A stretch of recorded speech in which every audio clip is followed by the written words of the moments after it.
નમસ્કાર, હું આપનો રાજુ કરપડા. હાલ જે ગુજરાતના આત્મહત્યાના આંકડાઓ જે વધી રહ્યા છે, કાયદો વ્યવસ્થા ગુજરાતની કથળી રહી છે, ખરેખર એક ચિંતાજનક બાબત છે.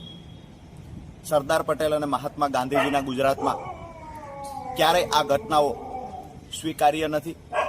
ખરેખર સરદાર પટેલે અને મહાત્મા ગાંધીજીએ જે ગુજરાતનું સપનું જોયું હતું, ખરેખર એ દિશામાં આપણે જઈએ છીએ, કંઈક અલગ દિશામાં જઈએ છીએ. આ ચિંતન કરવા જેવો વિષય છે.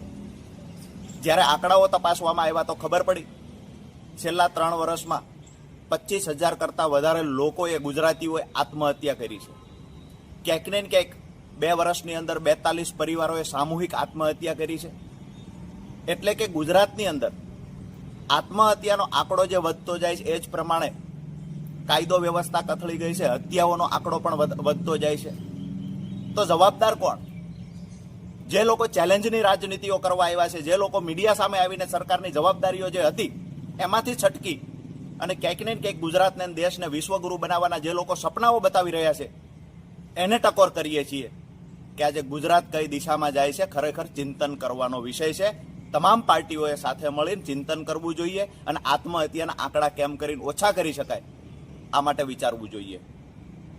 આજે પરિસ્થિતિ એ છે, સુરતની અંદર બ્લેકમેલિંગના કારણે એક દીકરી પોતાનું જીવન ટૂંકાવે છે.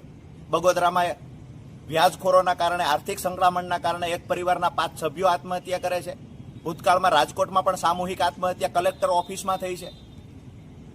અમરેલીની વાત કરીએ તો 2 વ્યક્તિની 2 દિવસ પહેલા કરપીણ હત્યા કરવામાં આવી.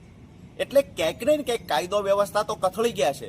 વ્યાજખોરો માથાભારે બની ગયા છે. વ્યાજખોરોનો આતંક વધી ગયો છે. ખંડણીખોરોનો આતંક વધ્યો છે. જે લોકો શાંતિથી જીવન જીવવું છે, આ લોકો આજે ગુજરાત છોડી રહ્યા છે, જે ગુજરાતી તરીકે સૌથી દુઃખદ બાબત છે, નિંદનીય બાબત છે. આવનાર સમયમાં સરકાર ખરેખર ચિંતન કરે, ક્યાં સરકારની ક્ષતિઓ રહી છે, ક્યાં ભૂલો રહી છે, આ ભૂલ સુધારવાના પ્રયત્ન કરે અને ગુજરાતને બચાવવા માટે સરકાર આગળ વધે.